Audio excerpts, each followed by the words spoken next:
पार्टीमध्ये नड्डाजींच्या हस्ते माझा प्रवेश झालेला आहे, परंतु त्या प्रवेशाला काही लोकांनी विरोध केलेला दिसतो आहे आणि म्हणून तो जाहीर झालेला नाही. नाहीतर नड्डाजी, विनोद तावडे, रोहिणी रक्षाताई यांच्या उपस्थितीमध्ये नड्डाजींनी माझ्या गळ्यात मफलर टाकून माझा प्रवेश घेतलेला आहे. त्याचे फोटो पण त्यांनी काढलेले आहे, परंतु खाली त्याला विरोध झाला असावा, त्यामुळे माझा प्रवेश जाहीर होऊ शकलेला नाही.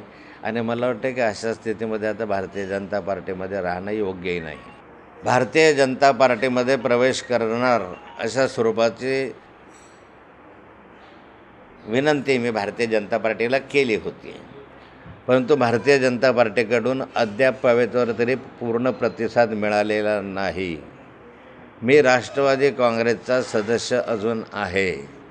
राष्ट्रवादी काँग्रेसचा सदस्यपदाचा राजीनामा मी माननीय शरद पवार साहेबांकडे, जयंत पाटलांकडे दिलेला आहे, पण त्यांनी तो अद्याप स्वीकारलेला नाही. मी राष्ट्रवादी काँग्रेसचा आमदार अजूनही आहे आणि माननीय शरद पवार साहेबांनी मला आमदारकीचा राजीनामा द्यायला मनाई केलेली आहे. अशा स्थितीमध्ये मी आज आहे, पण मी काही दिवस आणखी भारतीय जनता पार्टीची वाट पाहील. तर माझा मूळ पक्ष नाही तर राष्ट्रवादी आहे, तो जॉईन करून मी परत राष्ट्रवादीमध्ये उत्साहानं काम करेल.